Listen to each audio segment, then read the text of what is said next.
हैदराबाद में peoples pink bus service का इफ्तिताह कर दिया गया। पिंक बस सर्विस इब्तदाई तौर पर हैदर चौक से हटड़ी बाईपास पर चलाई जाएगी।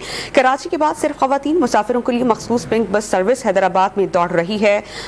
हैदराबाद में पीपल्स पिंक बस सर्विस का इफ्तिताह पीपल्स पार्टी से ताल्लुक़ रखने वाली MNA शगुफ्ता जमानी और सेक्रेटरी ट्रांसपोर्ट अब्दुल अलीम शेख ने किया। बस का किराया फी सवारी 50 रुपए मुकर्रर किया गया है। इब्तदाई तौर पर 2 पिंक बसेस चलाई जा रही हैं जिनकी तादाद में बतदरीज इजाफा किया जाएगा। बस में सफर करने वाली खवातीन ने हुकूमत सिंध के इस इक़दाम को सराहा है।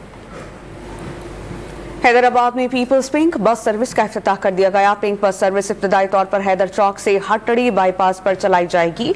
कराची के बाद सिर्फ खवातीन मुसाफिरों के लिए मखसूस पिंक बस सर्विस हैदराबाद में दौड़ रही है। हैदराबाद में पीपल्स पिंक बस सर्विस का इफ्तिताह पीपल्स पार्टी से ताल्लुक़ रखने वाली MNA शगुफ्ता जमानी और सेक्रेटरी ट्रांसपोर्ट अब्दुल अलीम शेख ने किया। बस का किराया फी सवारी 50 रुपए मुकर्रर किया गया है। इब्तदाई तौर पर 2 पिंक बसेस चलाई जा रही हैं जिनकी तादाद में बतदरीज इजाफा किया जाएगा। बस में सफर करने वाली खवातीन ने हुकूमत सिंध के इस इक़दाम को सराहा है।